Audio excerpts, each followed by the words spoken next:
সাংবাদিক ভাইরা, ধানের শীষের ভোটাররা, আসসালামু আলাইকুম।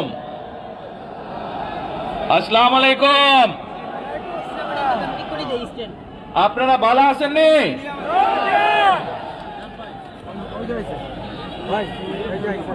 আলহামদুলিল্লাহ।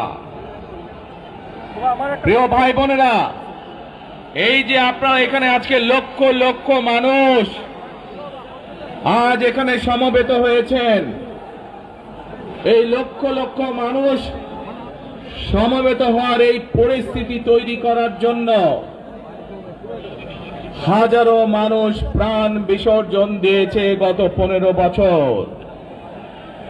আপনারা আজকে এই যে লক্ষ মানুষ এখানে উপস্থিত হয়েছেন, আপনাদের যে রাজনৈতিক অধিকার প্রতিষ্ঠা করার জন্য, আপনাদের কথা বলার বাক স্বাধীনতার অধিকার, আপনাদের নিরাপত্তা পাওয়ার অধিকার প্রতিষ্ঠিত করার জন্য আজ যে আপনারা এখানে একত্রিত হয়েছেন, এই অধিকার প্রতিষ্ঠিত করতে গিয়ে আমরা আমাদের মাঝে থেকে ইলিয়াস আলীকে হারিয়েছি, আমরা আমাদের মাঝে থেকে জুনায়েদকে হারিয়েছি, আমরা আমাদের মাঝে থেকে দিনারকে হারিয়েছি। সারা বাংলাদেশে গত 15 বছর 16 বছরে যারা এই দেশ থেকে পালিয়ে গিয়েছে 1 বছর আগে, তারা যখন এই দেশের মানুষের টুটি চেপে ধরেছিল, তারা এই দেশের মানুষের বাক স্বাধীনতা কেড়ে নিয়েছিল, তারা এই দেশের মানুষের ভোটের অধিকার কেড়ে নিয়েছিল, তারা শুধু ভোটের অধিকার কেড়ে নিয়েই সন্তুষ্ট থাকেনি, তারা শুধু সাধারণ মানুষের কথা বলার অধিকার কেড়ে নেই সন্তুষ্ট থাকে নাই, তারা ইলিয়াস আলী, জুনায়েদ, দিদারের মতন শত হাজারো মানুষকে তারা হত্যা করেছিল সেদিন।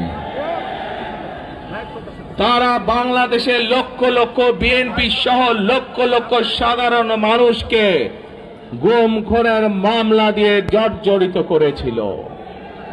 প্রিয় ভাই বোনেরা, আমরা দেখেছি বিগত 15-16 বছরে উন্নয়নের নাম করে কিভাবে দেশের মানুষের সম্পদ লুটপাট করে বিদেশে পাচার করে দেওয়া হয়েছে।